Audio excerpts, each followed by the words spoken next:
शिवसेना फुटीनंतर गुवाहाटीच्या हॉटेलमध्ये थांबलेले एकनाथ शिंदे आणि त्यांचे आमदार आठवतात का? इतिहासाची पुनरावृत्ती झालीये, ती म्हणजे मुंबई महानगरपालिका निवडणुकीच्या निमित्तानं. महानगरपालिका निवडणुकांचे निकाल लागून आता सत्ता स्थापनेची गणितं रंगात आलेली आहेत. 227 नगरसेवकांच्या मुंबई महानगरपालिकेत भाजप शिंदेसेना युतीकडे स्पष्ट बहुमत आहे. मात्र महापौर पदावरून युतीतच तणावाची चिन्ह दिसून येत आहेत. एकनाथ शिंदेंनी आपल्या 29 नवनिर्वाचित नगरसेवकांना पंचतारांकित हॉटेलमध्ये ठेवण्याचा निर्णय घेतलाय. यामागचं नेमकं कारण काय? शिंदेंना नेमकी कुणाची भीती वाटतीये? पाहूयात या व्हिडिओमधून. नमस्कार, मी शिवानी खोरगडे आणि आपण बघत आहात नवराष्ट्र. बीएमसी निवडणुकांमध्ये भाजप 89 जागा जिंकून सर्वात मोठा पक्ष ठरला.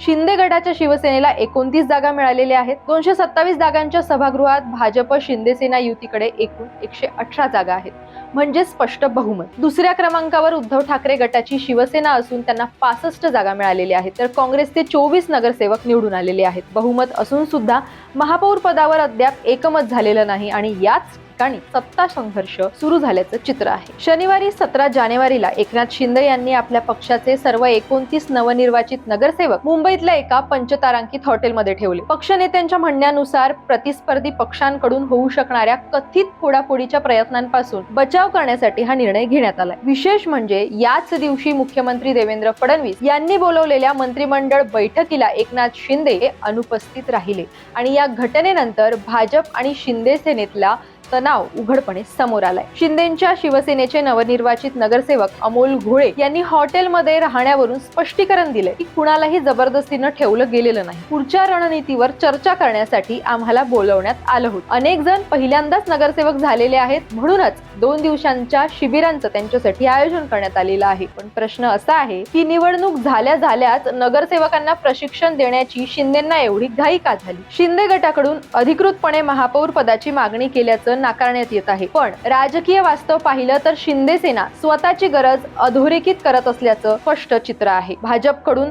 दावा केला जातोय की सर्वात मोठा पक्ष असल्यानं 5ही वर्ष भाजपचाच महापौर असावा. अडीच वर्षांचा फॉर्म्युला भाजपला मान्य नसल्याचे संकेत मिळत आहेत. दरम्यान ठाकरे गटाचे नेते शिंदे गटाच्या नगरसेवकांच्या संपर्कात असल्याची माहिती समोर येते. यामुळेच शिंदे गटात अस्वस्थता वाढल्याचं सुद्धा बोललं जातंय. नगरसेवक फुटू नयेत यासाठीच त्यांना एकत्र ठेवण्याचा निर्णय घेतल्याचं राजकीय वर्तुळात मानलं जातंय. म्हणजेच ही केवळ रणनीती नाही तर संभाव्य फोडाफोडीची भीती सुद्धा आहे. याच पार्श्वभूमीवर उद्धव ठाकरे यांनी स्पष्ट भूमिका घेतली आहे. आजही माझी इच्छा आहे की मुंबईचा महापौर शिवसेनेचाच व्हावा, असं वक्तव्य त्यांनी केलंय. त्यामुळे मुंबई महानगरपालिकेतील सत्ता संघर्ष आणखी तीव्र होण्याची चिन्ह आहेत. स्पष्ट बहुमत असताना सुद्धा मुंबईचा महापौर कोण होणार हा प्रश्न अजूनही अनुत्तरितच आहे. एकीकडे भाजपचा मोठा भाऊचा दावा तर दुसरीकडे शिंदे सेनेची राजकीय अपरिहार्यता आणि नगरसेवक फुटण्याची भीती. मुंबईच्या सत्तेचा फैसला होईपर्यंत हॉटेल पॉलिटिक्स आणि